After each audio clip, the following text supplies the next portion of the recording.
ભારતીય હવામાન વિભાગ દ્વારા તારીખ 6 અને 7 સપ્ટેમ્બર 2025 દરમિયાન ગુજરાતના વિવિધ જિલ્લાઓમાં રેડ એલર્ટ જાહેર કરીને અત્યંત ભારે વરસાદની આગાહી કરી છે, જ્યારે અન્ય જિલ્લાઓમાં ઓરેન્જ એલર્ટ જાહેર કરવામાં આવ્યું છે.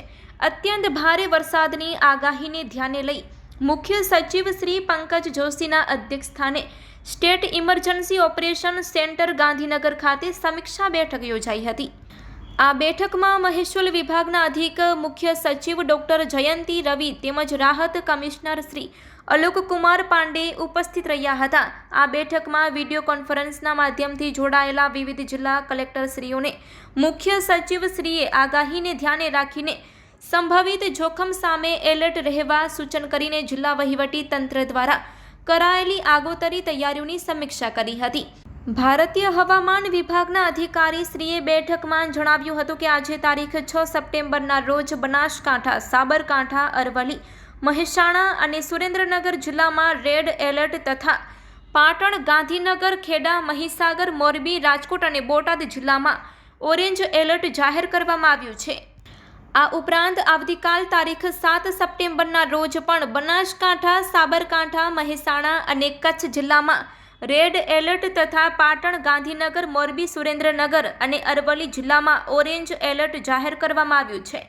હવામાન વિભાગની આગાહીને આધારે સંબંધિત જિલ્લા વહીવટી તંત્રને જરૂરી તમામ આગોતરી તૈયારીઓ કરવા મુખ્ય સચિવશ્રીએ સૂચના આપી હતી. મુખ્ય સચિવશ્રીએ રાજ્યના વિવિધ જિલ્લાઓમાં આવેલા ડેમના જળસ્તર અને તેમાં વરસાદી પાણીની આવક અંગે વિગતવાર માહિતી મેળવી હતી.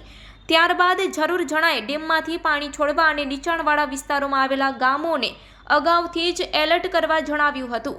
મુખ્ય સચિવશ્રીએ પ્રવર્તમાન વરસાદની પરિસ્થિતિને ધ્યાને લઈ જિલ્લા અને તાલુકા વહીવટી તંત્રના તમામ અધિકારી કર્મચારીઓને હેડક્વાર્ટર ખાતે ફરજ પર હાજર રાખવા પણ સૂચના આપી હતી.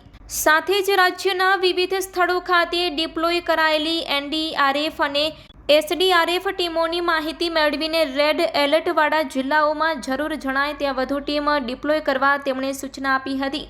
વધુમાં આવતીકાલે યોજાનાર જીપીએસસીની પરીક્ષાને ધ્યાને રાખીને પરીક્ષા કેન્દ્રો ખાતે પણ તકેદારી રાખવા જિલ્લા કલેક્ટરશ્રીઓને સૂચના આપવામાં આવ્યું હતું. આ ઉપરાંત રાજ્યમાં વિવિધ સ્થળોએ આજે યોજાનાર ગણેશ વિસર્જનમાં મોટી સંખ્યામાં નાગરિકો ભેગા થવાની સંભાવના છે, જેને ગંભીરતાપૂર્વક ધ્યાને લઈ વિસર્જનના સ્થળોએ ભારે વરસાદથી કોઈ અકસ્માત કે હોનારત ન થાય તે અંગે ખાસ તકેદારી રાખવા તેમજ નાગરિકોને જળાશયોથી દૂર રાખીને વિધિવત રીતે ગણેશ વિસર્જન થઈ શકે તે પ્રકારની વ્યવસ્થાઓ સુનિશ્ચિત કરવા મુખ્ય સચિવશ્રીએ તમામ જિલ્લા કલેક્ટરશ્રીઓને જણાવ્યું હતું. આ બેઠકમાં મહેસૂલ વિભાગના અધિકારી મુખ્ય સચિવ ડોક્ટર જયંતી રવિ તેમજ રાહત કમિશનર શ્રી અલોક કુમાર પાંડે દ્વારા પશુપાલન, ઉર્જા, કૃષિ, સીડબ્લ્યુસી, માર્ગ અને મકાન, આરોગ્ય અને પરિવાર કલ્યાણ, પંચાયત, શહેરી વિભાગ, સિંચાઈ, સરદાર સરોવર નિગમ અને એનડીઆરએફ સહિતના સંબંધિત વિભાગોને તેમજ સંબંધિત જિલ્લા વહીવટી તંત્રને વિવિધ સૂચનો કરી તકેદારી રાખવા જણાવ્યું હતું. અત્રે ઉલ્લેખનીય છે કે રાજ્યમાં મોસમનો કુલ સરેરાશ વરસાદ 98% નોંધાયો છે. સંભવિત વરસાદની પરિસ્થિતિને ધ્યાને રાખીને કોઈ પણ કટોકટીને પહોંચી વળવા રાજ્યના વિવિધ જિલ્લામાં 12 એનડીઆરએફ અને 20 એસડીઆરએફની ટીમો ડિપ્લોય કરવામાં આવી છે, જ્યારે એક એનડીઆરએફની ટીમને વડોદરા ખાતે રિઝર્વ રાખવામાં આવી છે.